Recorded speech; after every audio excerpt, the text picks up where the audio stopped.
Pagtapos ng 3 fact-finding missions kung saan nalaman ang mga impormasyon tungkol sa salarin, Baka bumalik siya sa dati niyang trabaho sa barko. Kaya nga nakita ko sa isang bagay sa loob ng opisina ang bakas ng kanyang fingerprint. at nagharapan sa cross-examination, ngayon, ilalabas na ang lahat na suspensya dahil oras na para sa kanilang huling hinala. Papasukin. Hi, we're back. Hello. Kinakabahan ako. Dahil kahit na nagkakasiyahan tayo kanina, oras na para malaman kung sino talaga ang salarin. Pero bago tayo pumunta doon, oras na para malaman din kung sino ang inyong mga final hinala, kung sino may kagagawan ng krimen na naglagay ng bubble gum sa ulo ng kanyang boss.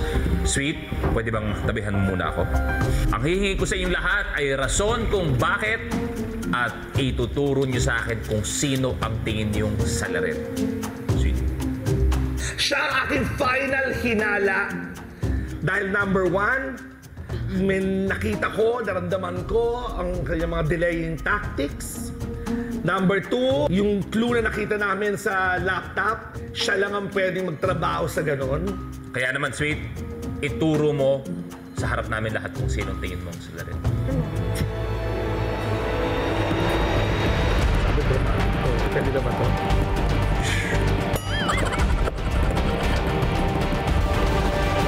Siya! Siya ang salarin! Si Pepe. Isang malaking bagay talaga na naitulong sa akin ng cross-examination ay umamin si Christoph na may delay pala talaga siya. Totoo pa yun ang tawag ng mga kapwa niya, bida man sa kanya, soup man. As in, kasi sabaw siya pala talaga. So, ganun pala siya sa tunay na buhay. Pag tinatanong siya, may 3 bits na delay bago siya makasagot. Yun, nawala yung suspicion ko sa kanya. Bumalik na talaga ako 100% na si Pepe talaga. Christoph, kagaya ng ginawa ni Sweet, dito ka naman. Rason at kung sino para sa'yo ang salarin. Ako, kanina ko pa ito pinag-aaralan. At ang dami kong clues na nakita sa salarin na ito. At ang salarin para sa akin ay si...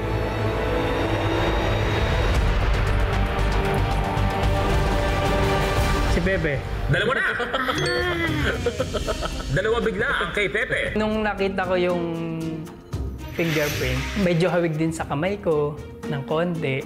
Tapos, mas malapit talaga siya kay Pepe yung fingerprint. Shania, ikaw naman dito, please. Shania, alam mo na ang gagawin, so... Okay. Para sa akin kasi, hindi ako naniniwala sa mga dahilan niya kung bakit hindi siya yung salarin. Diba, mahilig ako sa mga criminal shows, sa mga Sherlock Holmes, mga ganon. Forensics, oo. So, ang dami niyang inconsistencies. So, syempre para sa akin, yung salarin ay... Mag-isip mo pa yung lahat. I see. Christoph! Kahit medyo nalilito ako dun sa dulo na parang, sino nga ba talaga yung salarin? Hindi. I had to focus on the facts. And the facts were all pointing at Christoph. 2 vote para kay Pepe at 1 para kay Christoph. Thank you very much. Shania. Pepe. Sino para sa'yo? Ako naman, love ko tong taong to. Tapos marami kaming moments kanina sa games. We don't know each other so much Nagkataon lang, kailangan ko siyang piliin kasi ang daming na-tick na boxes Yun din, delaying din. Kumbaga, marunong laruin yung laro Okay. At dahil doon, ang aking salarin ay walang iba kundi si Christoph. Well, nung nag-post si Christoph tapos sinabi niyang Dubai, sabi ko, okay. All the more na mas kahina-hinala kang suspect. 2 ang boto para sa'yo. Sorry, brother. Pepe, 2 para sa'yo. At 2 din para kay Christoph. Pwede ka na bumalik. Oh my God! At oras na para malaman kung sino nga ba ang gumawa ng karumal-dumal na krimen. Tandaan nyo, kung ang salarin ay mahuli, kung sino man makahuli, ay may 20,000 o maghahati sa 20,000. Samantalang kung hindi mahuli ang salarin, sa kanya buong-buo ang 20,000 pesos. Good luck sa inyo. Kaya naman bubuksan na natin ang mga evidence box.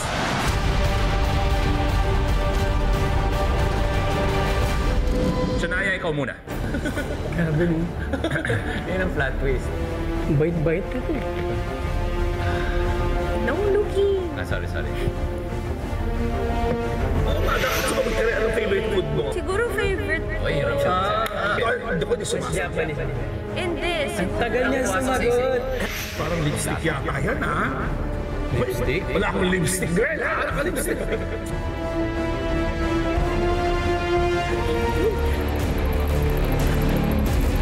Inosente. I knew it! Inosente.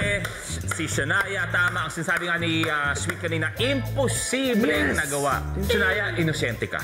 Maraming salamat. Eto, ang susunod. Sweet, ikaw naman, pakibuksan ang iyong evidence Ito, box. flat twist dito. Sakali ah. Oo nga. Dressing room Baka siya mates pala, namin. ang galing ni Direk. Director siya. The Crying Lady sa pelikula naming Modern 5. Ang galing niya.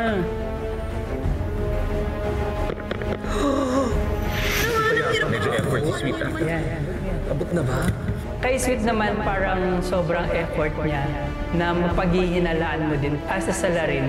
Hindi mo ipapahalata yun na hindi ka nag-e-effort eh. Si Direk Sweet kasi, medyo mabagal din siya minsan. So parang natataka ako na parang, ala.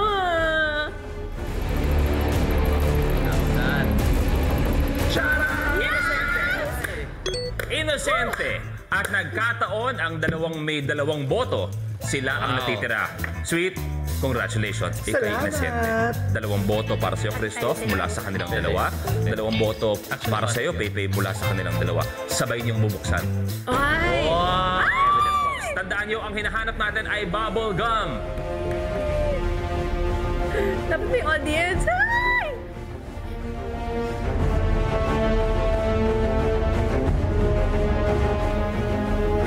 Yung face niya pa ba? Oh my gosh, oh my gosh. Pepe's talking about mga healthy food. Mayroon pa siyang binanggit, favorite daw niya ngayon yung arugula. Recent discovery ko lang. Ang sarap talaga. Too good to be true yung pinapakita niya. Parang Good to be true. Then I realize na third mission na to, baka binalingan talaga ni Pepe para hindi siya yung mapaghinalaan namin. Oh my gosh, oh my gosh. So ikaw, anong natin ang trabaho? receptionist. Nade-delay yung receptionist sa Arabian Hotel. Uha. Sabay hindi kayo. Angat! Angat! 1, 2, 3. Tada! Nag-acting lang ako.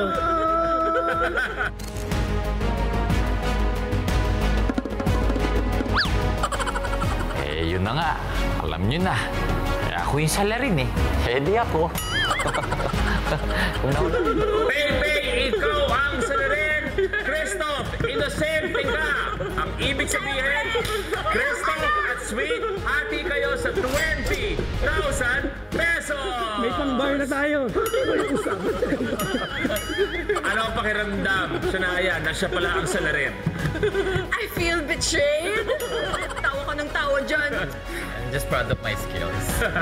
Ang galing niya. Silang dalawa ay hati sa 20,000. Ikaw, Sweet, gaano ka kasigurado na si Pepe nga? Yung una talaga, wala pa talaga. Yung una, yun nga talang nakita ko may delaying tactics siya doon sa game.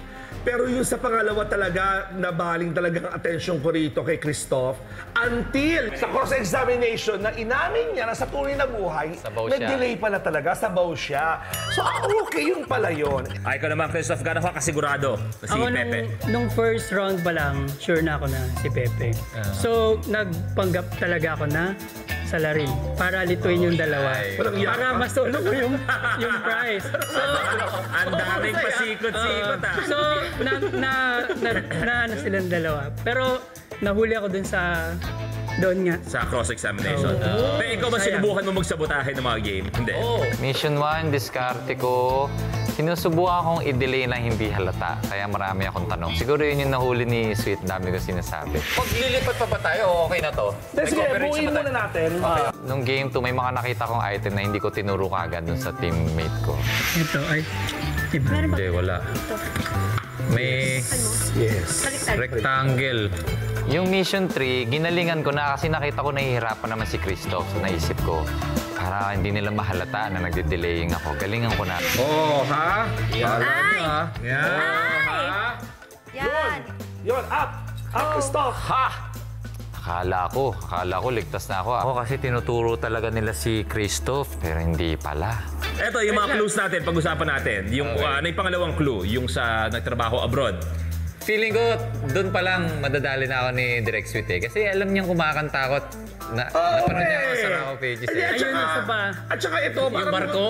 mukhang sincere naman nasa Dubai nagtrabaho. Ito naman masyadong bata, at saka para maging seawoman. Kaya hindi Sabi ko, kita ay, naku, masagot.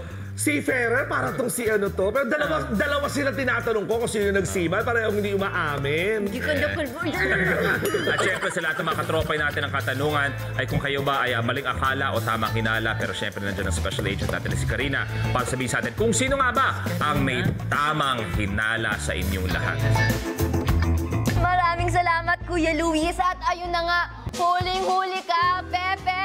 Nako, mukhang muntikan na, pero mukhang nasungkit nga ni Sweet ang salarin base sa cross-examination. Ibig sabihin lang yan, importante talaga ang bawat step sa pag-iimbestiga. From missions, pag-oobserba, ang pagtatanong at ang pagkikilati sa mga sagot. O, di ba? Ang galing, 20,000 pesos para sa mga nakahuli kay Pepe. Congratulations! Ang tanong naman dito, tama ba ang naging hinala nyo, mga katropay? Dahil ang sagot sa ating third question na kung sino ang salarin na naglagay ng bubblegum sa buhok ni Boss ay si Pepe. Ayan! Congratulations sa mga may tamang hinala. Isa ang mapipili via randomizer mula sa lahat ng nakapagbigay ng tamang sagot. Sa iyo ang reward na 10,000 pesos. Grabe, first time!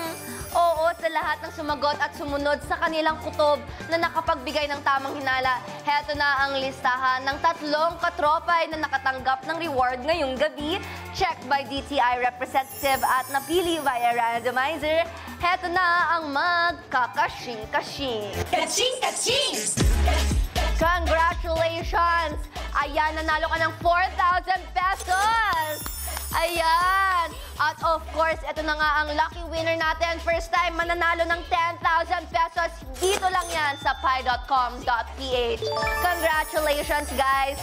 Tamang hinala yun. O, di ba, nakisali ka na sa investigasyon, pindot, panalo ka pa. Oh, perfect! Isang kaso na naman ang nalutas, kaya see you ulit next week para sa panibagong kaso. Ako si Karina Bautista, ang inyong special agent. Balikan na natin ang mga suspect at si lead investigator Luis Manzano para sa reaction nila sa paghuli sa salarin. At abangan kung sino ang susunod na suspects dito sa Tamang Hinala. Hindi niyo napansin, ang mga informant natin ay nagbibigay din ng mga pakonti-konting clues tungkol sa katauhan ng ating salarin. In fact, nabanggit kanina ay ng hold-up galing sa pelikula ni Pepe na Pangarap Kong Hold Up. At nasabi din na walang forever na isa sa mga pelikula na nagawa ni Pepe din. So Pepe, nadali ka. Yes. Walang 20,000 pero maraming salamat sa inyong lahat sa pagsama sa amin Very happy. dito sa Tamang Hinala. Sweet, kamusta ang iyong Tamang Hinala experience? Ang saya! And na-prove ko na naman ang aking talagang observation skills. Mga observant ako sa mga ganyan. I'm so proud of myself. Tumpak, Christoph, ikaw. Ako sobrang nag-enjoy ako, pero pinagsisisihan ko na sobrang nagseryoso ako. Kasi parang kulang yung enjoy eh. Dapat nilaro ko talaga ng sobra. Pero ang saya niya, nakakaba, nakaka-challenge. Masaya nga. Lahat. Grabe. Shania, ikaw? Galing ng show. Kamusta ang iyong Tamang Hinala Ayoko, experience? never again. Hindi, ang saya. Pero syempre malungkot ako na akala ko magaling ako detective. Hindi pala. Nadali ka. Ano ikaw, Pepe? Ako naman happy ako na nakuha nila kasi dun sa final round, kung napapansin nyo, ang dami kong binigay. Sabi ko, lalaruin ko to kesyo salarin ako o inosente, the best that I could. Tapos sinabi ko, kung sino man salarin, alam ko na kung sino. Malamang alam ko, ako yun eh. Oo, kaya naman sa inyo apat, maraming salamat. At sana nag-enjoy kayo sa tamang hinala. Nag-enjoy din talaga ako. At syempre sa lahat ng mga katropay natin, ito ang katanungan na palagi pagkatapos ng ating show. Sino kaya ang susunod na suspect? Ano kaya ang susunod na kaso? Kayo ba yung madadali na maling akala? O hindi kaya magaling ang inyong tamang hinala? Simula October 21, pag alas 5 na, alas swerte na. Isang nakakagimbal na kaso ang lulutasin. Sino ang inosente? Sino ang salarin? Abangan ang mga celebrity suspect. Samahan ng guest investigator Bayani Agbayani at Special Agent Karina Bautista. Sino ang kinagat ng zombie? 5 winners ng 4,000 pesos at 1 winner ng 10,000 pesos. Manood, mag-imbestiga at manalo sa 1, 2, 3, 4, we're ready for more.